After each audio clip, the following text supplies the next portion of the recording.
If you have weak hip flexors, it can be linked to many issues: poor pelvic control, hip instability, lower back pain, the ability to be able to lift your legs properly, and even just general hip mobility. For this test, you want a bench or a chair, and you want the height to hit you right at the knee. Make sure that you sit on the edge of the bench. Sit tall, shoulders back and down. Make sure that you don't lean back, and make sure that you're not leaning forward. You want to be perfectly straight. Cross your arms over your chest so that you're not using any momentum. Lift one knee and hold for 10 seconds. Then do the same thing on the opposite side. If you can't lift your knee up like this without leaning back, you might have weak hip flexors. Grab an exercise band. Lie on your back and take a mini band and loop it around your feet. It's gonna be right across the arches. Your hips and your knees are gonna be bent at a 90-degree angle. Also make sure that your feet are in dorsiflexion, not pointing the toe. Make sure that your lower back is in contact with the floor. We're gonna work this side first. You're gonna keep this leg completely still.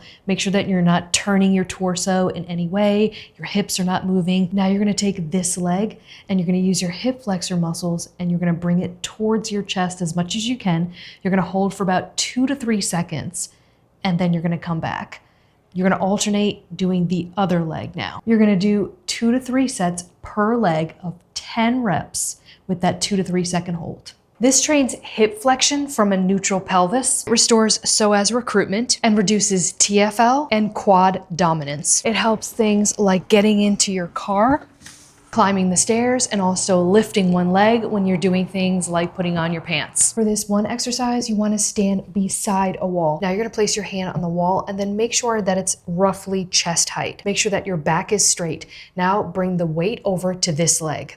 You're going to be actively pressing into this wall and then lifting this leg up, keeping that 90-degree angle bend, holding for a couple seconds as you're pressing into the wall. You're going to resist rotation here. So make sure that your torso is not turning, your hips remain square the entire time. You're going to do 2 sets of 8 to 10 reps per side. It fixes that wobble that most people have on one leg. This movement trains anti-rotation control. It's essential for walking and more hip stability when you're walking and standing.